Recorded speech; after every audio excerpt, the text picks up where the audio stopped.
또 그 찬송을 부르신 것 같습니다. 감사합니다.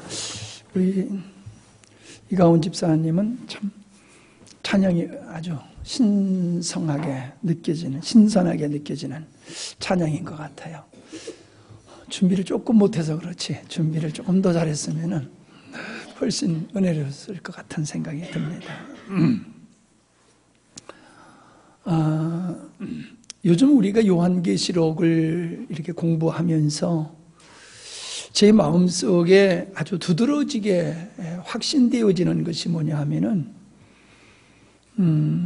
하나님의 창세전에 계획하신 일들이 철저하게 이루어지고 있는데 그 마지막에 이루어질 일들이 지금 우리가 살고 있는 지금 현실에서 뚜렷하게 이루어지고 있구나. 그것이 너무 명확하게 저에게는 다가오고 있어요. 성경에서 얘기하고 있는 것과 이 사회가 또 우리 대한민국과 세계 전체가 흘러가는 이런 흐름을 보게 되어지면은 정말로 이 마지막 시대가 됐구나 라고 하는 것이 너무 마음속에 깊이 다가오게 되어져서 참 이렇게 긴장하게 되어지고 나름대로 각성하면서 또 여러분들에게도 그걸 깨우쳐 드리고 여러분도 깨어있는 그런 신앙생활을 해야 되겠다. 그러면서 그렇게 열심을 내고 있습니다. 우리가 아는 대로 이사갈 지파 사람들은 시세를 잘 아는 사람들이었다. 그래서 그들을 이스라엘의 두령으로 삼아서 그 형제들을 지도하게 했다, 다스리게 했다는 말씀을 우리는 알고 있습니다. 지도자가 갖추어져야 할 요건은 바로 시세를 아는 겁니다. 다시 말하면 시대를 읽을 줄 알아야 된다는 거예요. 우리는 이 시대를 잘못 오판하게 되어지면 실수를 하게 되는데 한번 생각해 보세요. 우리는 어린 아이들 혹은 그 태아에서라든가 아주 유아에서의 그 교육이라든가 환경의 중요성을 압니다. 태아에서부터 불안한 아이들은 커서도 그 영향이 나타나지요. 3살부터 8살까지 간다고 아주 유아 시대 때 어떤 환경과 어떤 교육을 받았느냐에 달려서 그 인생이 결정되어진다는 거지요. 청소년 시대에 또 어떤 환경에서 자랐느냐, 굉장히 중요한 걸 우리는 알고 있습니다. 또 청소년 시대에 우리가 공부를 잘못하면은 다시 공부할 수 있는 기회를 놓쳐버리고 청소년 시대의 인생의 기초를 잘못 놓아버리면은 그 인생이 바르게 될 수 있지를 못하지요. 그래서 우리는 이 청소년 그 시기가 너무 중요하다는 것을 우리 어른들은 잘 알고 있습니다. 근데 우리 학생들은 어때요? 빨리 지나갔으면 좋겠죠. 빨리 지나갔으면 좋겠다. 사실 그 시간이 인생 전체를 결정할 수 있는 아주 좋은 시간인데 이 지긋지긋하는 가방 좀 던져버리고 좀 자유롭게 좀 살고 싶어서 그 소중한 기회를 제대로 사용하지 못하고 있지요. 그런 청소년기에 충실하지 못한 사람은 인생에 있어서 성공하지 못하지요. 우리가 농사를 짓더라도 봄에 할 일과 가을에 할 일을 알잖아요. 가을에 우리는 씨를 뿌리는 사람 없습니다. 봄에 씨를 뿌리죠. 봄에 씨를 뿌릴 것이 있고 가을에 씨를 뿌릴 것이 있고 또 다르잖아요. 그러니까 농사를 져도 그렇고 인생에서도 그렇고 또 사회적으로도 마찬가지예요. 지금 사회가 어떻게 돌아가고 있느냐라고 하는 것을 알아야지 장사를 해도 장사를 제대로 할 수 있는 거예요. 예를 들어서요, 겨울 옷은 가을에, 늦가을에 팔잖아요. 가을이 끝나기 전에 겨울 옷을 파고 겨울이 끝나고 봄이 들어오기 전에 봄 옷을 팔고 그러잖아요. 이 시절에 맞추어서 장사도 해야 된단 말이죠. 이 시대의 사람들이 무엇을 좋아하느냐 그 선호도를 알고 기업을 해야지 되거든요. 돈 버는 사람들은 그걸 잘 번다는 거예요. 성실해서만 되는 게 아니라 시대를 알아야 된다는 거죠. 영적인 것도 마찬가지라는 거예요. 우리가 그냥 무조건 믿습니다만 하면 안 되고, 지금 우리가 살고 있는 이 시대의 영적인 풍토가 어떠한 것인가라고 하는 것을 우리가 모르면은 열심만 가지고 우리는 바른 믿음의 생활을 할 수 없다는 거예요. 철들었다는 얘기가 뭡니까? 아유, 철들었어 그러잖아요. 철들자 망령이다. 철들자 죽는다. 그 철이라고 하는 것은 계절을 얘기하는 거예요. 계절을 볼 줄 알다는 거예요. 계절을 볼 줄 안다. 그 시대를 분별할 줄 안다는 거예요. 그 지도자는 그런 거 탁월해야 돼요. 나는 지도자가 아니니까. 아니요. 내가 지도자가 아니라 할지라도 우리는 나의 인생을 내가 책임져야 되고 우리 가족을 내가 책임져야 되는 사명이 있어요. 그런 우리가 이 분별력이 없으면은 우리는 열심히 살아가도 고생하고 열심히 살아가도 실패하는 인생을 살 수밖에 없는 거예요. 이게 굉장히 중요합니다. 그런데 우리는 우리가 살고 있는 이 시대가 24시간이라고 한다라고 하면, 인류의 시간을 24시간, 역사를 24시간으로 본다라고 하면 우리는 24시에 가까운 시점에서 우리가 살고 있다는 거예요. 말세라고 하는 말은 옛날서부터 있었던 게 사실이에요. 그러나 지금 우리가 살고 있는 이 시대를 진짜 말세로 볼 수밖에 없는 것은 주님께서 말씀하신 말세에 될 일들이 지금 우리 삶 속에서 엄청나게 일어나고 있고, 우리가 처하여 있는 이 사회는 우리의 믿음을 얼마나 위협하고 있는지 몰라요. 믿음을 지키기가 굉장히 어려운 환경 속에서 우리가 살고 있다는 이 자체가, 이 시대가 마지막 시대라고 하는 것을 우리가 알 수 있는 것이고, 그렇기 때문에 우리는 갑절로 주님의 말씀하신 것과 같이 깨어있고 근신하지 아니하면은 우리는 나도 모르는 사이에 그냥 미혹되고 빠져 넘어갈 수밖에 없다라고 하는 것입니다.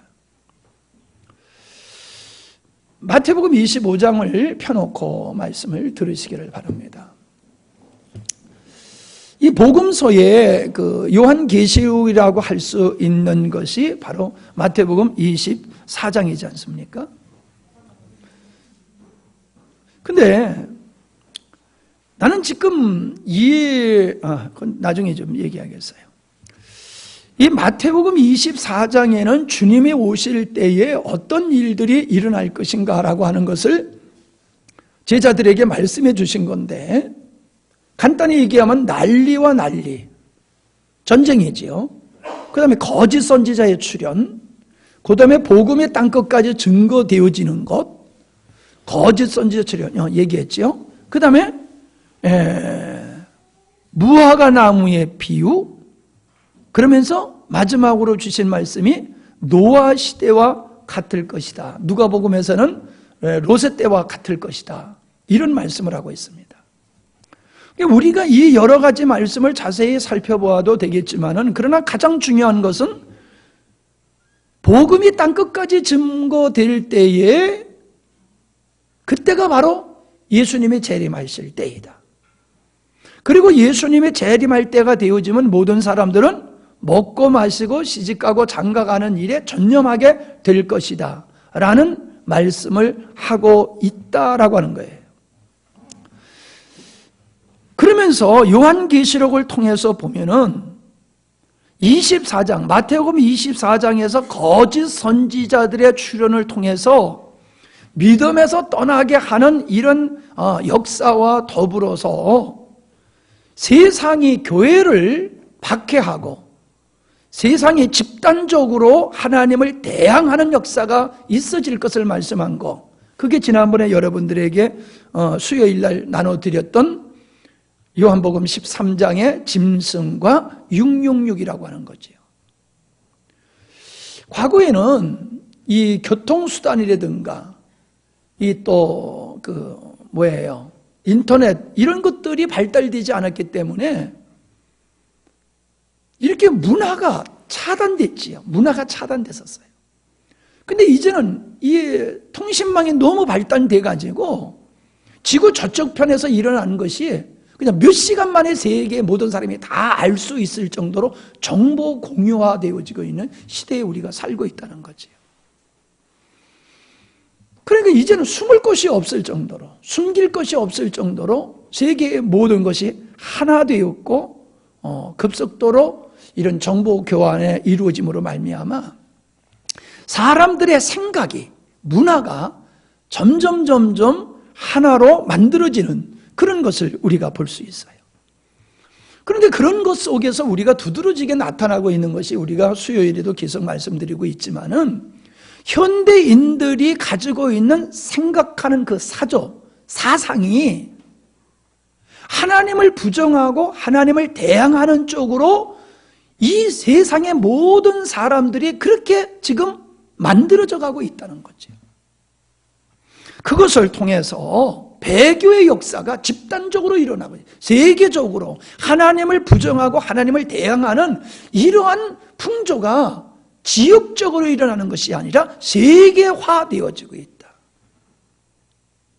어떤 종교든지 종교의 특성상 그냥 하는 게 아니라 그 모든 종교들이 한 덩어리가 되어서 하나님을 부정하는 이런 배교의 역사로 지금 강력하게 그 조짐이 굉장히 활발하게 지금 일어나고 있다라고 하는 것, 이것을 우리가 알아야지 된다는 거예요. 그런 속에서 666, 우리가 지난번에 배웠지만은 이미 구원받은 자들이 과거로 돌아가서 먹고 마시는 문제를 위해서 세상에 굴복하는 이런 일을 해서는 안 된다. 그게 666을 받지 말라라고 우리에게 위로해 주시고 경고해 주시는 말씀인데, 우리는 이 말씀이 오늘 우리를 각성시키는 데 있어서 굉장히 중요한 말씀이 된다는 거예요. 지금 우리가 살고 있는 이 시대에 서울 가면 눈 감으면 코벽 한다고 하기 때문에 정신 차려야 된다는 얘기 같이, 우리가 정신 놓는 순간은 우리도 모르게 세상 사조와 풍조에 빠져가지고 혼합되어진 믿음으로 말미암아 우리가 믿음을 상실하게 되어진다라고 하는 것입니다.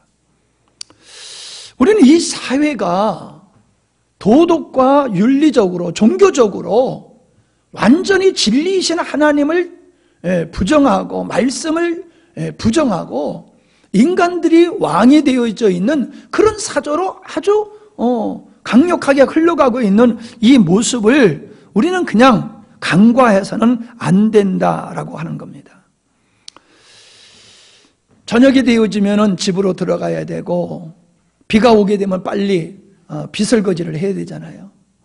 어저께도 비가 온다고 그래가지고 깨를 한 번 털고 한 번 더 털어야 되는데, 또 비가 온다고 그래가지고 비 맞기 전에 이걸 한 번 더 털어야 되는데, 그래가지고 토요일날 할 일은 많은데 이것도 비 맞는다고 그러니까 내버려 둘 수도 없고, 그래가지고 또 올라가서 한 번 털다가 뭐 매달 나오지도 않는 걸 그걸 또 털고 서 있는 꼴이 내가 하도 한심해서 에이 버리면 버릴 거다 하고 팽개치고 그냥 와버렸어요.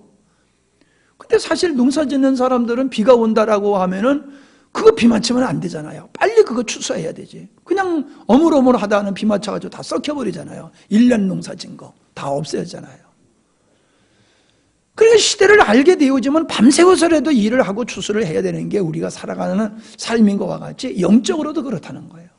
우리가 그냥 안일하게 편안하게 있다가 우리는 멸망되는데, 에레미야 시대와 우리가 살고 있는 시대가 너무나도 영적인 환경을 보면 너무나도 똑같은 것 같아요. 한번 에레미야서를 한번 여러분 펴보시기 바랍니다. 에레미야서 25장.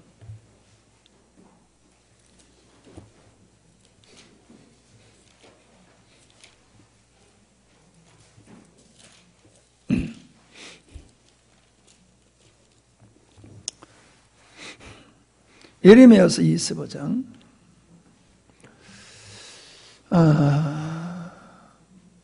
유다 왕 요시야의 왕 여호와김 4년 곧 바벨론 왕 느부갓네살 원년에 유다 모든 백성에게 관한 말씀이 에레미야에게 임하니라. 선지자 에레미야가 유다 모든 백성과 예루살렘 모든 거민에게 고하여 가로되, 유다 왕 아몬의 아들 요시야의 13년부터 오늘까지 23년 동안에 여호와의 말씀이 내게 임하기로 내가 너희에게 이르되 부지런히 일렀으나 너희가 어떻다고요? 듣지 아니하였느니라. 순종하지 아니하였느니라. 4절입니다. 여호와께서 그 모든 종 선지자를 너희에게 보내시되 어떻게 보냈다고요? 끊임없이. 여기 옛날 성경에는 부지런히라고 그랬어요. 끊임없이 부지런히 보내었으나 너희가 듣지 아니하였다. 순종치 아니하였으며 귀를 기울여 들으려고도 아니하였도다. 하나님은 유다 백성들이 하나님 앞에 범죄함으로, 즉 하나님을 섬기는 것이 아니라 우상을 섬기고 그들이 세상의 것을 추구하면서 살아가는 그들을 멸망시키기 전에 하나님은 선지자들을 끊임없이 부지런히 보내서 그들이 돌아오게 하셨다는 거야. 돌아오게 하셨다. 그래서 5절에도 보면은 이르시기를 너희는 각각 악한 길과 너의 악행에서 돌이키라. 그리하면 나 여호와가 너희와 너희 열조에게 옛적에 주어 영원히 있게 한 그 땅에 거하리니 너희는 다른 신을 쫓아 섬기거나 숭배하지 말며 너희 손으로 만든 것을 인하여 나의 진노를 격동치 말라. 그리하면 내가 너희를 해치 아니하리라 하였으나 너희가 내 말을 듣지 아니하고 너희 손으로 만든 것으로 나의 노를 격동하여 스스로 해하였느니라. 여호와의 말이니라. 하나님은 그들이 돌아오기를 끊임없이 종도를 선지자를 파송해서 말씀을 했지만 그들은 들으려고 듣지도 않고 순종하지도 아니하고 계속해서 우상 숭배를 하면서 하나님의 노를 격동시켰다라고 말씀하고 있습니다. 뿐만 아니라 그들은 거짓 선지자들의 말을 쫓았어요. 거짓 선지자. 하나님의 종엔 신실한 하나님의 종들의 말씀을 들은 것이 아니라 14장을 보시기 바랍니다. 14장.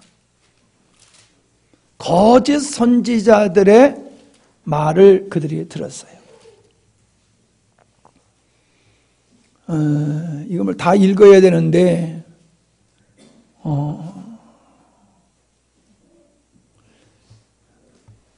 13절부터 보겠습니다.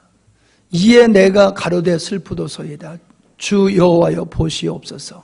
선지자들이 그들에게 이르기를 너희가 칼을 보지 아니하겠고 기근은 너희에게 이르지 아니할 것이라. 여호와께서 이곳에서 너희에게 확실한 평강을 주시리라 하나이다. 여호와께서 내게 이르시되 선지자들이 내 이름으로 거짓 예언을 하도다.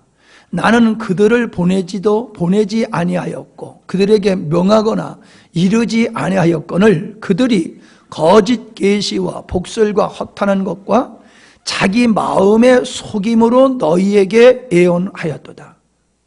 그러므로 내가 보내지 아니하였어도 내 이름으로 예언하여 이르기를 칼과 기근이 이 땅에 이르지 아니라 하는 선지자들에게 대하여 나 여호와가 이같이 이르노라. 그 선지자들은 칼과 기근에 멸망할 것이요. 그들의 예언을 받은 백성은 기근과 칼로 인하여 예루살렘 거리에 던짐을 입을 것인즉 그들을 장사할 자가 없을 것이요 그 아내와 그 아들과 그 딸도 그렇게 되리니 이는 내가 그들의 악을 그 위에 부음이나. 무슨 얘기입니까? 거짓 선지자들이 너희들은 안전하다 평안하다 절대 이 땅에 어려움이 없을 것이라고 거짓말을 하게 될 것이고 그 거짓말을 쫓아가는 자는 거짓말을 하는 선지자와 함께 죽을 것이다 라고 말씀하고 있어요. 그러니까 하나님은 당신의 백성들이 돌아오도록 하기 위해서 선지자를 보냈지만은 그 백성들은 참 선지자의 말을 듣지 아니하고 도리어 거짓 선지자의 말을 쫓아갔다는 거예요. 그래서 그들이 멸망을 당했다라고 성경은 얘기하고 있는 겁니다. 저는 이 시대에 보면요, 이게 너무 뚜렷이 보여요. 오늘 안 믿는 사람은 고사하고 믿는 사람들조차도 하나님의 말씀을 바로 증거하는 자에게는 귀를 기울이지 않아요. 그리고 바른 진리를 전하지 아니하고 그냥 복을 외치는 자, 그냥 복을 외치는 자들에게는 얼마나 많은 사람들이 가고 헌금도 많이 하고 충성 봉사도 얼마나 많이 하는지 몰라요. 말씀을 바로 전하는 목회자는 인기가 없어요. 이미 세상 사조에 물들어 있는 그들에게 세상 사조의 말로 거짓말로 설교를 하면 사람은 좋아가지고 난리법석을 친다는 거예요. 지금 우리가 살고 있는 이 시대가 그냥 에레미야 시대의 모습과 지금 똑같다는 얘기입니다. 마지막에 멸망받은 왕이 시드기야거든요.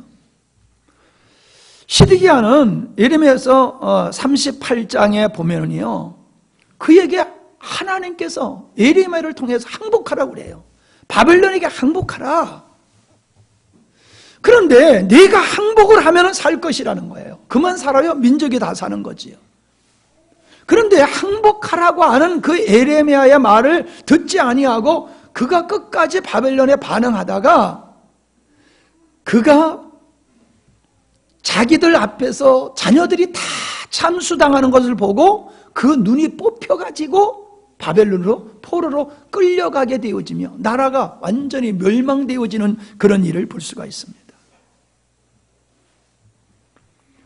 하나님은 그들을 살리기 위해서 계속 선지자를 보냈지만 안 들었다는 거예요. 지금도 마찬가지예요. 하나님은 우리의 영혼을 살리기 위해서 계속 말씀을 주지만은 안 듣는다는 거예요. 거짓 선지자들이 얘기만 듣지. 그 멸망은 하나님의 긍휼하신 은혜가 없어서가 아니라 자기들의 탐욕에 의해서 그저 먹고 마시고 시집가고 장가가고 그냥 자기의 즐거움만을 위해서 살아가는 그들은 그렇게 살다가 멸망을 받는다는 거예요. 26장, 예레미야서 26장 13절을 보면은 그런즉 너희는 너희 길과 행위를 고치고 너희 하나님 여호와의 목소리를 청정하라. 그리하면 어떻게 했다는 거예요?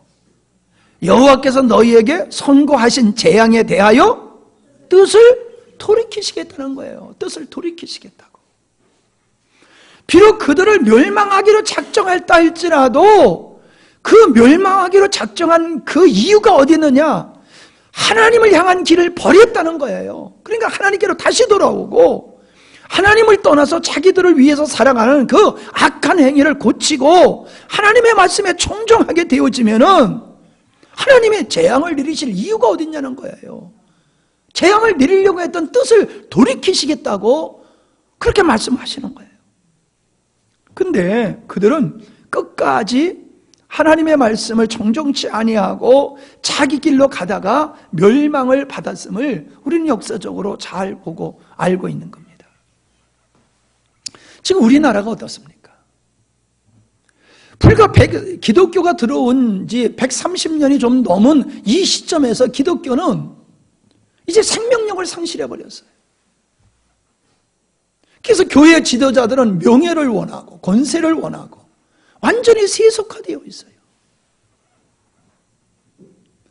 참 십자가의 복음이 선포되지 않는 이런 한국교회가 되어버렸어요. 세상에 자유주의 신학이 들어와 가지고 복음을 완전히 오염시켜버렸어요.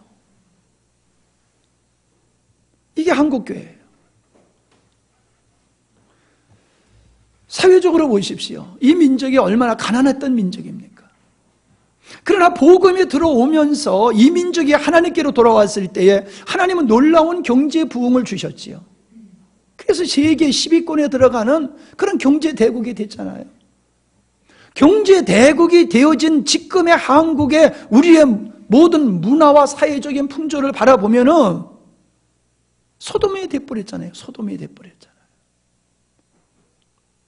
지금 우리나라에서 일어나는 모든 범죄와 사회적인 이 모든 문제를 보면은 얼마나 잘못된 게 많이 보입니까?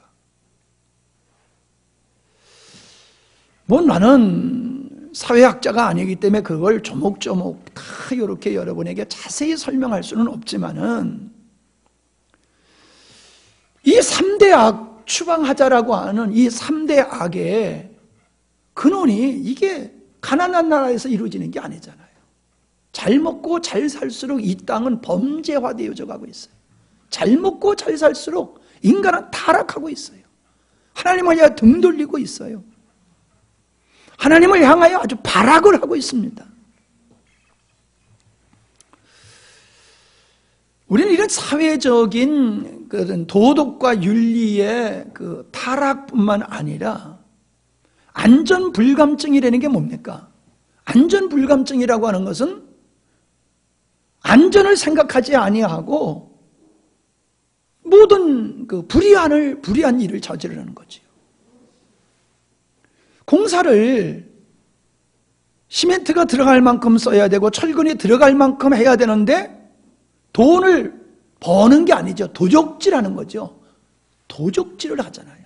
그래서 부실 공사를 해가지고 아파트가 무너지고 다리가 무너지고 백화점이 무너지고 배가 그냥 멀쩡한 배가 바닷속에 가라앉고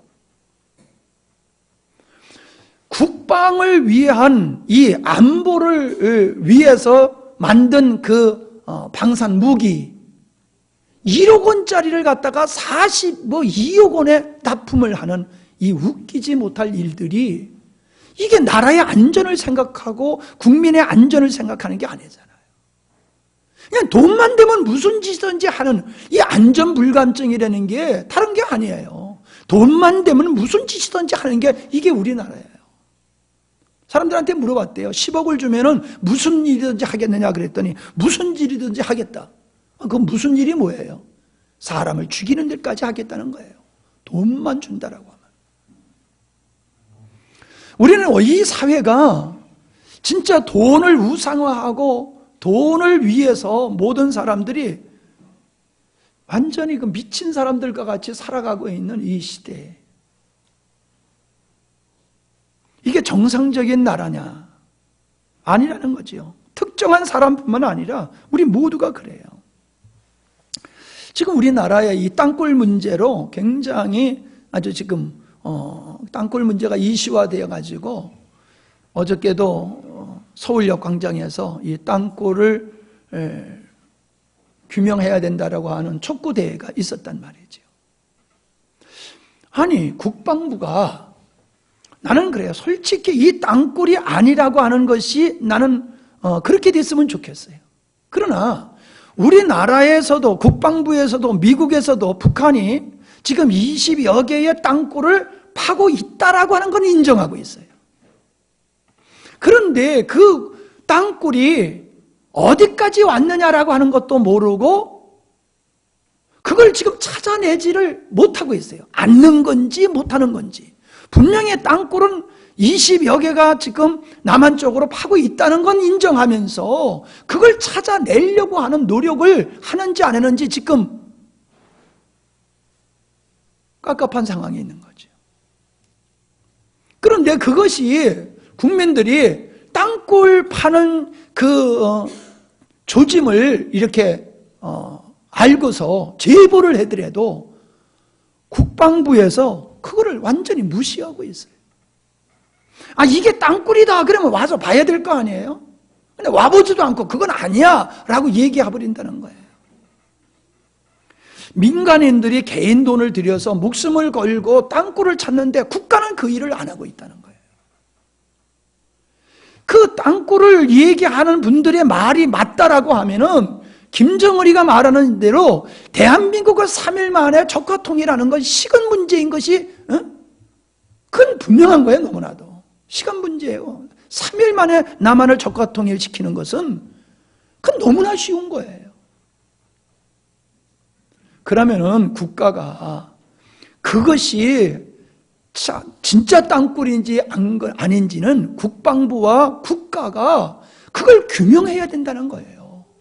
규명해서 아니면은 아니라고 하는 것을 그 땅굴을 발견한 사람들이 아 이건 아니네라고 납득할 정도로 그 땅굴에 대한 그 진실을 규명해 줘야 되는데 그 일을 안 하고 그냥 무조건 아니야 아니야라는 얘기만 하고 있으니 도대체 이 국방부가 무엇을 하는 것인지 모르겠어요. 황장엽 씨도 탈북자들도 끊임없이 이 북한에서 그들이 경험하고 알고 있던 정보를 탈북해서 우리 정부에 얘기해 주지만은 우리나라 정부와 국방부에서는 그걸 받아들여 가지고 그것에 의해서 이 안보를 든든히 하는 일을 안 하고 있다는 거예요. 술 취한 사람이 이야기하는 정도로 그들의 말을 그렇게 가볍게 듣지 그 탈북자들의 얘기를 귀담아 듣지 아니하고 있어요. 지금 수많은 제보에 대해서 이 국방부는 외면을 하고 있는 것이 사실입니다. 아니 생각해 보세요. 나라의 안보를 염려해서 그 어떠한 자기가 경험하고 있고 땅굴의 조짐을 보고서 제보를 한 것은 나라를 사랑해서 하는 사람이지 그들이 나라를 갖다가 위험에 처하기 위해서 하는 사람이 어딨냐 말이에요.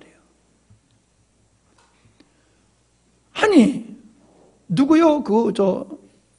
누구죠? 지난번에 누구 잡으려고 그 세월호 때문에 막 잡으려고 그러다가 죽은 사람 유병헌이 아니 유병헌이에 대한 제보가 들어와도 그 헛된 제보가 들어와도 그거 다 확인했잖아요. 아니 유병헌이 못 잡은다고 나라가 망합니까? 근데 유병헌이 잡으려고 하는 것은 허위 신고도 다 확인했으면서 이 나라의 안보를 위해서 제보하는 걸 왜 확인을 안 하고 그냥 자기들의 견해와 맞지 않는다고 그냥 아니라고 하고 넘어가는지 모르겠어요. 황장엽 씨는 우리나라의 고정간첩이 5만 명이라고 얘기를 했어요. 그럼 5만 명이라는 간첩이 있으면 5만 명의 간첩을 잡아내는 노력을 해야 되잖아요. 5만 명은 뭐 다 못 잡아도 50명이라도 잡아내야 되잖아요. 간첩이 요즘 간첩 잡는 게 있습니까? 간첩 잡아내는 것도 없고 간첩을 잡아내도 그냥 면형을 때리고 말아요. 그러면 가서 면형형 받고 나와서 또 간첩질해. 간첩질해도 괜찮아. 가서 몇 년 떼고 나와서 또 간첩질을 할 수 있는 나라가 우리나라예요. 언론의 자유라고 그래가지고 우리의 적성국인 북한을 칭송하는 일들을 북한이 분명하게 천안함을 폭침을 했어도 그걸 어떻게 북한이 한 거냐라고 하면서 국회의원들이 그거를 북한의 짓이 아니라고 국회에서 변호를 하는 이 나라. 우리나라 국군 장병들이 46명이 죽었는데도 그것이 북한의 소행이 아니라고 그렇게 얘기해도 아무 문제가 없는 나라. 북한의 주민들을 위해서 인권법을 제정하는 것은 뒤로 미루고 북한의 국민들, 북한의 정권을 무너뜨리기 위해서 그 탈북한 사람들이 풍선을 보내잖아요. 그거는 당연히 보내야 되는 거지요.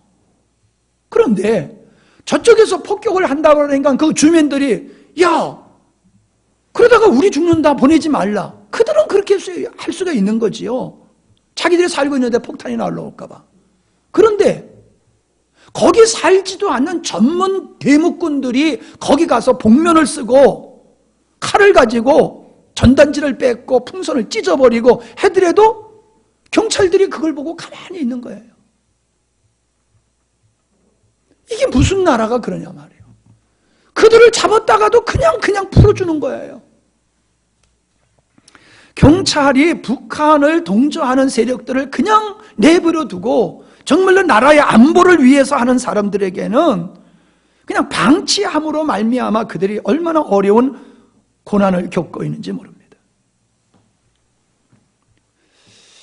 간첩으로 체포 들어가면요 변호사가 20명, 지금 이석기한테 변호사가 20명이 붙었대요. 그래서 변호사들이 계속 돌아가면서 접견을 하는 거예요. 그럼 변호사가 접견을 하면 수사를 할 수가 없대요. 그러니까 20명이 리레이로 계속 접견을 해가지고 수사를 하지 못하도록 방해를 놓아도 아무런 제재를 가할 수 없는 그런 나라가 우리나라라는 거예요. 얼마나 웃기면 간첩이 신고를 하기를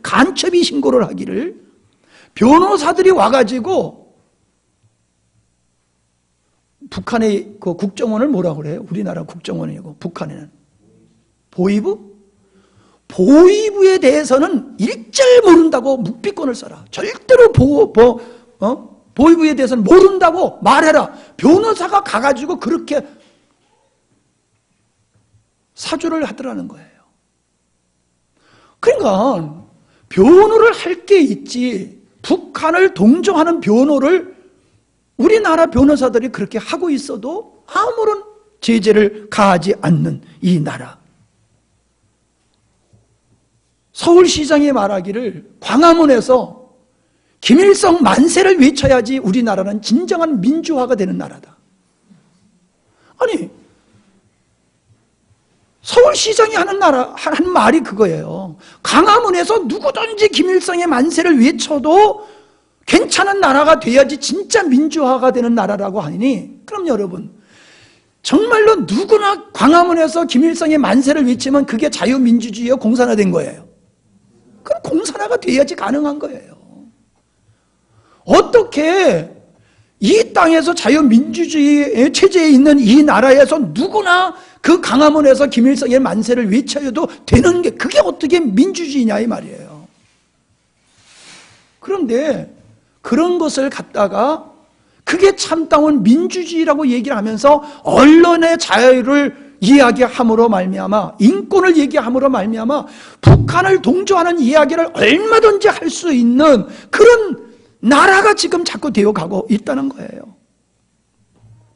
임수경이가 북한에 가가지고 김일성이에게 아주 대단한 환영을 받고 내려와가지고 지금 우리나라에서 국회의원이 됐어요.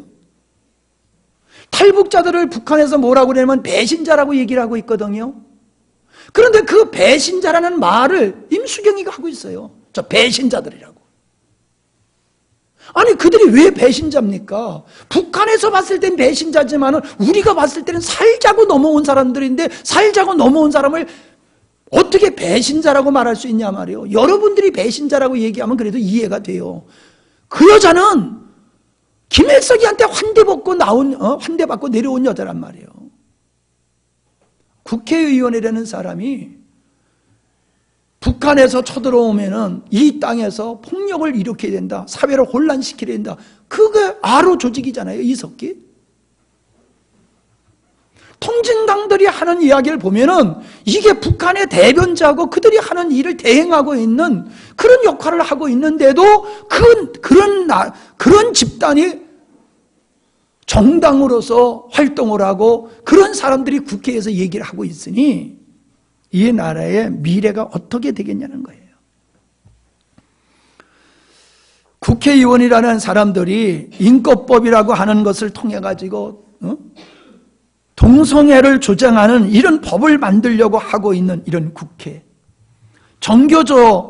이 정교조가 역사를 왜곡시키고 북한이 남침을 해가지고 수백만 명이 죽었는데도 그 진실을 왜곡시켜버리고 여순반란 사건, 제주 폭동 이런 것들을 민주화시키는 이런 일을 국가가 주도로서 하고 있으니 이 국가는 겉으로만 민주주의지 속은 완전히 북한에 그냥 오염되어 있는 그런 상태를 볼 수 있어요. 경남도지사가 어린 아이들 무상급식 문제로 지금 갈등을 빚고 있잖아요. 그분이 나와서 그런 얘기를 해요. 야권에서 공짜로 준다라고 선거 공약을 하니까는 여당에서도 그런 말을 할 수밖에 없다는 거예요. 재정은 없지만은. 왜? 가만히 있으면 사람은 공짜로 준다고 그러는데 거기에 다 표를 찍지 누가 안 찍느냐는 거예요. 그러니까 안 되는 줄 알면서도 여당에서도 공짜 무상 보육, 무상 교육을 공약으로 내걸었다는 거예요. 공약으로 내걸여서 살다 보니까는 진짜 그대로 재정이 바닥나니까는 이대로 가다가는 공무원 월급 줄 돈도 없다라는 상황으로 가니까는 이제 공무원 연금도 줄여야 된다, 무상급식도 할 수 없다, 이런 얘기 나오니까는 왜 약속을 어기냐고 난리법석을 치니, 나라야 망하든지 말든지 그냥 국민들에게 그냥 공짜로 먹여만 주면 되는 겁니까? 지도자라고 하는 사람들이 국가의 미래를 생각지 않습니다. 이 나라가 망하든지 말든지 오직 정권을 잡고 오직 북한이 주도하는 적과 통일을 위해서 목숨 바쳐 헌신하는 사람들이 이 땅에 얼마나 많은지 몰라요. 그러니 사회적으로, 종교, 영적으로, 도덕과 윤리적인 이런 면으로 볼 때, 어느 면으로 보더라도 지금 우리나라는 정상적인 나라가 아니에요.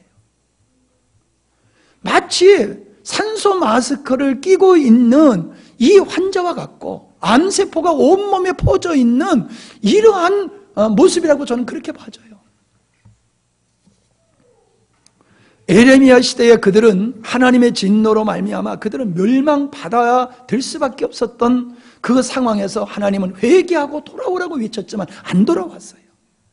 나는 이 나라의 안보가 미국이 지켜주고 있지만은, 지금 미국이 지켜주고 있지만은 그건 겉으로 보는 것이고 실제적으로는 주님께서 지켜주셔야 됩니다.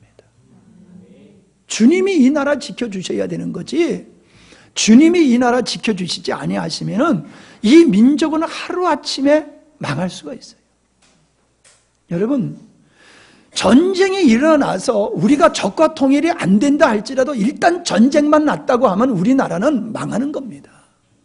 전쟁이 과거 같은 전쟁이 아니에요. 이제는 저쪽 다른 나라에서 일어나는 전쟁과는 게임이 안 돼요. 우리는 그냥 자멸로 가는 거예요. 우리나라에서 전쟁이 일단 일어났다라고 하면 이겨봤대자 소용없어요. 이겨도 전쟁만 났다고 하면 우리는 망하는 거예요. 이겨봤대자. 전쟁이 나지 말아야 돼요. 전쟁이 나지 말아야지. 이기고 지는 게 중요한 게 아니에요. 그런데 저쪽의 애들은 정신분열자와 같은 거예요. 이게 정상적인 사람, 정상적인 국가가 아니라 사이비 종교 집단과 같은 이런 북한의 그들이 그런 얘기를 하는 거예요. 만약에 자기들을 멸망시키려고 한다면 자기가 핵을 써가지고 지구를 깨뜨려 버리겠다는 거예요. 자기들만 죽지 않겠다는 거예요. 아주 지구를 멸망시키고 자기들이 죽겠다라고 그렇게 죽을 각오를 하고 미친 짓을 하는 애들이 북한이란 말이에요. 이제 핵을 가졌으니 그것도 대륙간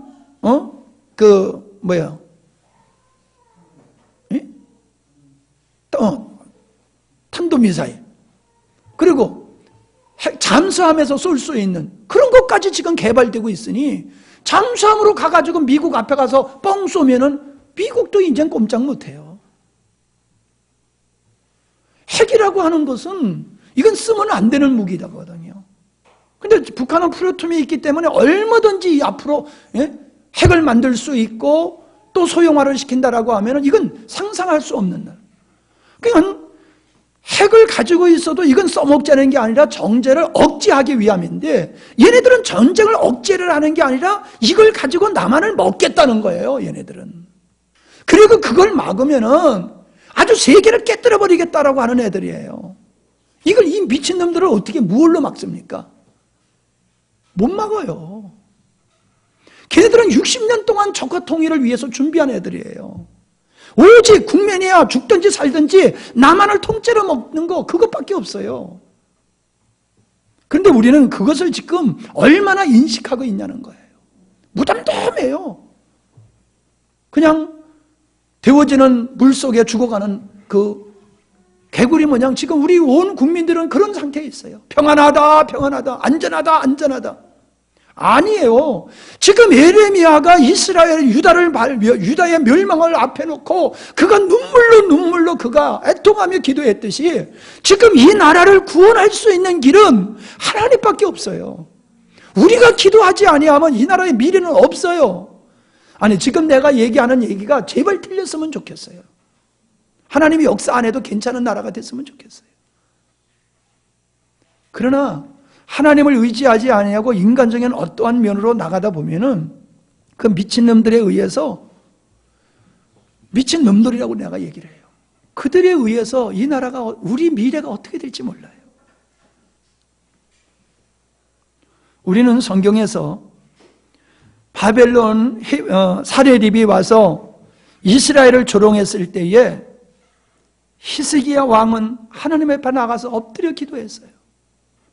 군사를 모집해서 나가 싸운 게 아니라 하나님을 모독하는 저들을 하나님이 진멸해달라고 기도했을 때에 하나님께서 역사하셔서 18만 5천 명을 하룻밤에 죽여버리셨어요. 그리고 그를, 이스라엘을 그렇게 조롱했던 사네림이 돌아가자마자, 그는 죽을 것이라고 그랬는데 그는 암살당해서 돌아가자마자 죽었어요. 하나님의 역사하시니까, 하나님이 그들을 그냥 손보시니까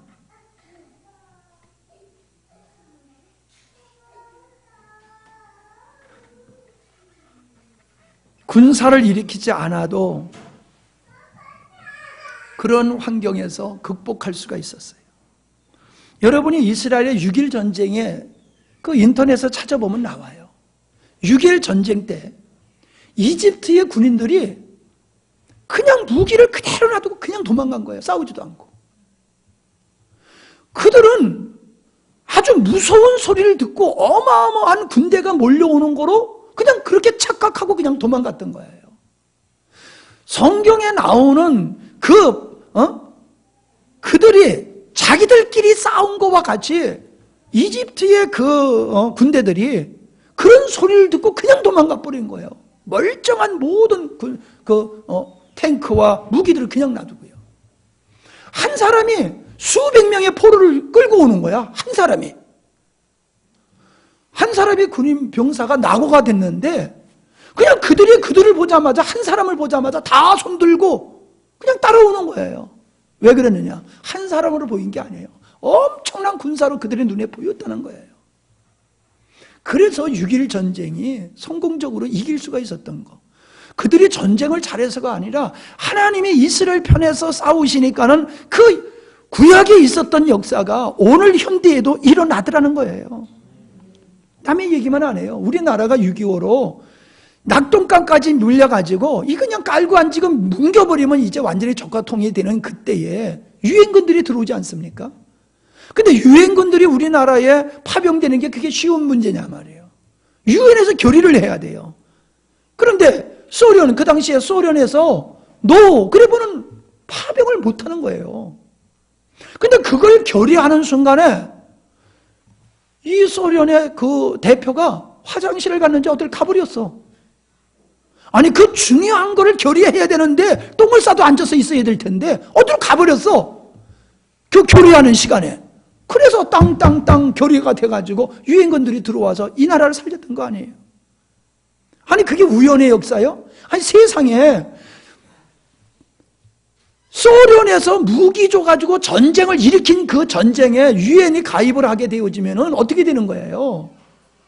아니 누구보다도 소련이 앞장서서 그걸 막아야 되는데 그 막아야 할 자리에 그 대표가 없어져가지고 그게 결의가 돼버렸다니까요.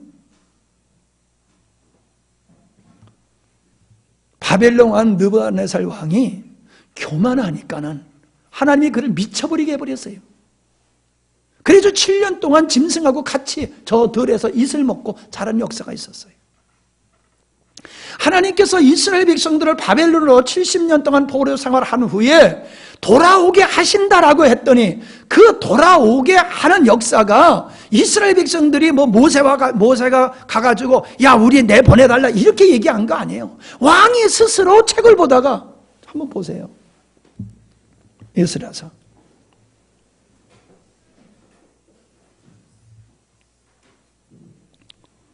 어딨어?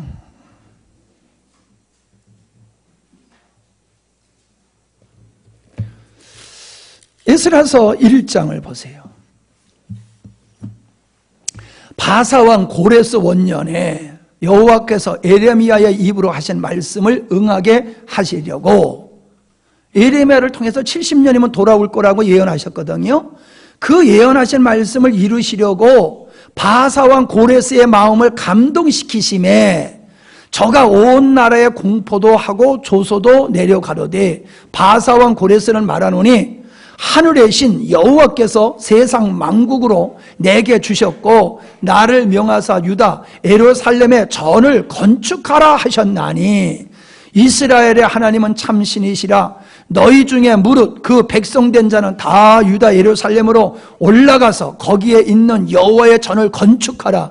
너희의 하나님이 너와 함께 하시길 원하노라. 무릇 그 남아있는 백성이 어느 곳에 우거하든지 그곳 사람들이 마땅히 은과 금과 기타 물건과 짐승으로 도와주고 그 외에도 예루살렘 하나님의 전을 위하여 예물을 즐거이 드릴지니라 하였더라. 그 밑에 이제 쭉 말씀이 나와요. 뭐냐입니까? 고레스가 자기 스스로 백성들을 야 고향으로 돌아가 가서 무너진 여호와의 전을 수축하고 거기서 하나님 잘 섬기고 살아. 그리고 돌아보내주고 그냥 보낸 게 아니라 필요한 재물을 다 주고 또 도와주라고 명령까지 합니다. 자기들이 돌아가겠다고 한 말이 아니에요. 그냥 일방적으로 왕이 그냥 보내준 거예요. 왜? 때가 되니까는 하나님이 약속한 그 때가 되니까는 하나님이 고레스의 마음에 그런 마음을 주셔서 돌아가게 하셨다는 거예요. 저는 이 시대가 하나님께서 이 시대를 그렇게 지도자들의 마음을 움직여서 붙잡아 주셔서 김정은이가 오판하지 않도록 하나님께서 그를 붙잡아 주셔야 된단 말이에요. 북한의 군부들의 그들의 잘못된 생각을 하나님이 막아주셔야 된단 말이에요. 하나님이 막아주셔야 되고 하나님이 지켜주셔야지 이 나라의 전쟁이 일어나지 않지. 저렇게 사단에 사로잡혀 있는 저들이 그냥 내버려 두면 그들은 무슨 짓을 해도 할 수가 있는 거예요. 여러분, 우리는요 안전 불감증이에요. 저쪽에서 막 그냥 폭탄을 쏴도 우리 집 마당에 안 떨어지면 우리는 남의 일로 여기고 아무렇지도 않게 여기고 있어요. 지금 연평도에 막 폭탄이 떨어져도 우리는 그거 영화 관람하는 것 같이 보고 있어요. 야 뻥뻥, 야 멋있다. 천안함이 깨져가지고 사병들이 죽어가는데도 우리 아들이 거기 없으니까 괜찮아. 무관심이야. 이런 정신머리를 가지고 있는 국민들, 그런 국민들 먹어 삼키기가 얼마나 쉬우냐 말이에요. 여러분, 우리가 살 길은 하나님이 지켜주시는 것밖에 없어요. 하나님이 지켜주셔야 돼요. 그러니 어떻게 해야 됩니까? 첫째, 회개하고 돌아가야 돼요. 세상 좋다고 물질 좋다고 오직 자기만을 위해서 하나님을 등지고 살아가던 한국 교회와 이 민족이 하나님 앞으로 돌아가야 돼요. 회개치 아니하면 하나님이 이 나라를 징벌하실 수 있어요. 얼마든지 징벌할 수 있어요. 회개하고 돌아가야 돼요. 정신 차리고 예수님 믿어야 돼요. 두 번째는 기도해야 돼요. 하나님 이 민족 지켜달라고 기도하셔야 돼요. 앞으로 우리 대표 기도하시는 분이나 우리 또 같이 모여서 기도할 때 반드시 이 나라가 회개하고 주님께로 돌아오기를 위해서 기도하고, 그리고 이 나라를 하나님 지켜주시길 위해서 여러분 정말 힘써 기도하시기 바랍니다. 양 집사님 기도하시기 바랍니다. 양 집사님 죽어도 애들 어떻게 할 거야? 여러분 나는 그래요. 근데 오늘 그랬잖아요. 나 죽을 각오를 자꾸 죽을 생각을 한다고, 순교당할 생각을 한다고요. 만약에 김정은이가 호응장담한 식으로 3일 만에 남한을 적과 통일시킨다라고 하면 나는 틀림없이 끌려가서 제일 먼저 죽어야 될 거예요. 그래서 만약에 그런 환경이 오면 나 죽어야지. 나 죽을 각오하고 있어. 요즘 자꾸 죽을 각오해. 또 이런 생각도 해서 몰래 비밀 장소를 하나 만들어 놓을까, 산속에다가. 그냥 나만 들어가면 좀 그렇잖아. 근데 우리 성도들 다 들어갈 비밀 장소를 만들려면 그거 비밀을 지키기가 어려운데? 뭐 이런 생각도 해보고 내가 그랬다니까. 그런 일이 없어야지. 그런 일이 벌어지면요, 우리는 다 제거 대상이에요. 우리는 다 제거 대상이에요. 이슬람 애들이 하나님을 믿는다는 이유로 부모 앞에서 어린 아이들을, 인형 같은 어린 아이들이 목을 잘라가지고 놀고 있고, 목을 잘라가지고 공원에다가 다 거기다 걸어놨어. 쭉 진열해놨어. 그래놓고도 아무렇지도 않게 놀고 있어요. 그런 일이 지금 중동에서 일어나고 있더라고요. 난 봤어요, 그거를.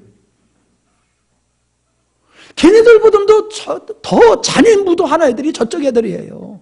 걔네들이 내려오면 얼마나 끔찍한 짓을 할지 몰라요. 그렇게 돼서 여러분 나 죽는 건 괜찮아. 여러분 앞에서 그 아이들 그렇게 죽어간다라고 하면 그거 어떻게 볼 거예요? 너무너무 마음 아픈 일이잖아요. 뭐 세상에 오래 살고 싶은 게 아니라. 그런 날이 오지 않도록 우리가 주님 앞에 돌아가야 됩니다. 김정은이가 아무리 김일성, 김정일, 김정은이가 전쟁 준비를 했어도 하나님께서 그냥 뒤바꿔버리면 하만이 돼버리고 마는 거예요. 그러나 하나님이 안 지켜주시면 미국이 우리나라 못 지켜요. 제발 여러분, 우리가 살고 있는 이 시대가 어떤 시대인지를 사회적으로나 영적으로나 여러분 정말로 좀 깊이 인식하시기를 바랍니다. 대충 살지 마세요. 대충 예수 믿지 마세요. 우리가 그렇게 믿어도 될 그런 시기가 아니에요. 우리가 살고 있는 대한민국이라는 이 나라와 이 시기는 우리가 정말로 목숨 걸고 예수 믿어야지 제대로 되지, 대충 예수님 믿다는 믿음 다 팔아버리고요. 믿음 팔아버리기 전에 저 북한에 의해서 우리가 어떤 꼴 당할지 몰라요. 나는 대통령도 못 믿고 국방부도 못 믿어요.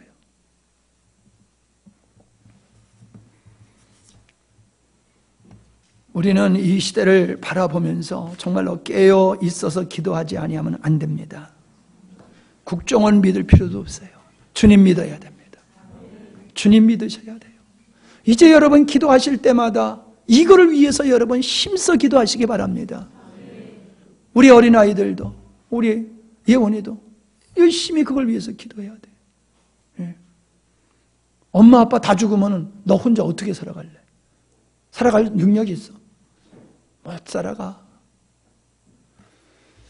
그냥 좀 유별난 목사잖아요, 그죠? 예레미야는 더 유별난 선지자였어요. 저보다 훨씬 더 유별난 선지자였어요. 여러분, 어떤 말씀이 주님의 말씀인지를 여러분 분별하셔야 됩니다. 어떤 말씀이 진짜 이 시대에 우리에게 주신 하나님의 말씀인지는 여러분들이 분별하지 않으면 안 됩니다. 기도합시다. 우리 통성으로 함께 좀 기도하는 시간을 가졌으면 좋겠습니다. 멸망당하기 전에 이스라엘 백성들은 절대로 그런 일이 없을 거라고 하면서 예레미야 선지자의 말을 귀담아 듣지 않다가 멸망당해버리고 말았어요. 오늘도 이 시대는 이대로 가면 멸망당할 수밖에 없고, 아니 이 땅에서 멸망당하지 않는다 할지라도 영적으로도 멸망당할 수밖에 없는 길을 이 민족이 걸어가고 있어요. 우리도 그걸 기웃거리고 있어요. 이제 우리 민족이 주님께로 돌아오고 한국교회가 주님께로 바로 돌아오는 일을 위해서 기도하시고, 정신 차리고 예수님 바로 믿는 우리 모두가 되게 해달라고, 이 나라의 민족을 지켜달라고, 한국교회를 지켜달라고, 그래서 세계 복음화를 위해서 이 민족을 써주시고 주님의 의도를 이루는 일을 위해서 이 민족이 쓰임받기를 위해서 함께 기도하시기 바랍니다. 기도합시다. 존귀하신 아버지 하나님, 참으로 우리가 우리 스스로가 하나님의 진노를 쌓고 있는 이 형국을 바라보면서 하나님께서 이스라엘 백성들이 돌아오기를 그렇게 기도하셨던 것과 같이 오늘도 우리들이 그렇게 주님 앞으로 돌아와서 뜻을 돌이키시는 하나님의 은혜로 인하여서 니느웨 성이 회개함으로 구원받았던 것과 같이 주여 이 민족이 주님의 은혜와 긍휼을 입게 해주시고 구원받는 역사가 있기를 원합니다. 우리 국민 개개인이, 아니 예수님 믿는 먼저 우리의 성도들 개개인이 먼저 주님 앞에서 바로 서게 도와주시옵소서. 한국교회가 바로 심으로 말미암아 이 민족이 하나님 앞에서 바로 설 수 있도록 은혜를 입고 시대적인 사명을 감당하는 민족이 되어질 수 있도록 우리 하나님께서 은혜 주시고 역사하여 주시옵소서. 깨어있기를 원합니다. 각성하기를 원합니다. 분별할 수 있기를 원합니다. 아버지 하나님이여 이 시대를 바라보게 하여 주시옵소서. 바라볼 수 있는 눈을 주시옵소서. 바라볼 수 있는 눈을 주시옵소서. 주여 참으로 우리가 가슴을 치며 옷을 찢으며 주님 앞에 돌아오게 하여 주시옵소서. 우리가 하나님 아버지여 미혹되지 않기를 원합니다. 우리가 세상에 취하지 않기를 원합니다. 주여 참으로 우리가 깨어있어서 영적으로 깨어있어서 악한 세력과 대적하게 해주시고 하나님의 긍휼과 자비하심 속에서 이 민족이 필요받고 이 민족이 하나님의 은혜 가운데서 은총을 지속적으로 입을 수 있도록 이 민족을 지켜주시옵소서. 진리가 회복되기를 원합니다. 말씀이 회복되기를 원합니다. 믿음이 견고하게 회복되어지기를 원합니다. 우리 아버지 하나님 붙잡아 주시옵소서. 이 민족에게 회개의 영을 부어 주시옵소서. 지도자들이 돌아오게 하여 주시옵소서. 미혹된 자들이 주여 주여 저희들이 돌아오게 해 주시옵소서. 악한 자들의 마음과 생각을 붙잡아 주시옵시고 오판하지 아니하도록 하나님 지켜 주시옵소서. 지켜 주시옵소서. 우리 하나님의 긍휼과 자비하심을 구합니다. 주여 역사해 주시옵소서.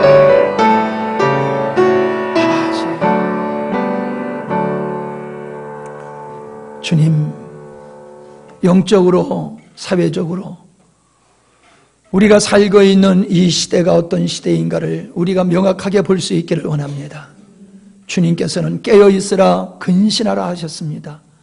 정말로 내가 깨어있는 신앙생활을 하고 있는지, 정말로 하나님 근신한 모습으로 믿음의 생활과 사회생활을 하고 있는지, 아니면은 우리가 세상에 혼합되어지고 미혹된 상태에서 형식만 모습만 기독교의 신앙이지 내용은 전혀 상관없는 모습으로 살고 있지 않은지 먼저 우리들이 바로 알게 도와주시고 한국교회가 주님 앞에 바로 서기를 원합니다. 한국교회가 회개하기를 원합니다. 주님께 돌아오기를 원합니다. 한국교회가 의인 10명이 되게 해주시어서 이 민족이 한국교회로 말미암아 보호받게 하여 주시옵시고 하나님의 진노에서 피해갈 수 있게 하여 주시옵소서. 니느웨의 성을 멸망하기로 작정하셨지만은 그들이 회개했을 적에 그 진노를 거두셨던 하나님, 이스라엘 백성들도 돌아오기를 원하시어 뜻을 돌이키기를 원하셨지만은 그들이 돌아오지 아니함으로 멸망받을 수밖에 없었듯이 주님, 오늘 현 위치에서 니느웨 성의 사람들과 같이 왕으로부터 백성들과 짐승에 이르기까지 회개하는 역사가 이 민족에 있게 하여 주시옵소서. 지속하여 하나님 앞에 하나님을 대적하고 하나님을 떠나서 먹고 마시며 세상에 취하여 가게 되면 이 민족은 하나님의 진노를 받을 수밖에 없습니다. 저 북쪽에서 아버지 하나님 그릇이 기울어 끓는 물이 쏟아지는 것과 같이 북쪽의 저 악한 무리들이 하나님 이 민족을 심판하시는 도구가 될까 두렵습니다. 우리가 회개하고 주님 앞에 돌아올 때에 그들의 악함은 하나님께서 막아주실 줄 믿습니다. 그들의 계략을 숲으로 돌아가도록 하나님이 하실 줄 믿습니다. 미국을 의지하지 않게 하여 주시옵소서. 하나님을 의지하게 도와주시옵소서. 이 민족의 진실로 하나님 앞에 돌아옴으로 하나님의 지속적인 은총을 입는 한국교회 이 민족이 되게 하여 주시옵소서. 이후로 우리가 더욱 이를 위하여 힘써 기도하게 하시옵소서. 예수님의 이름으로 기도하옵나이다. 아멘.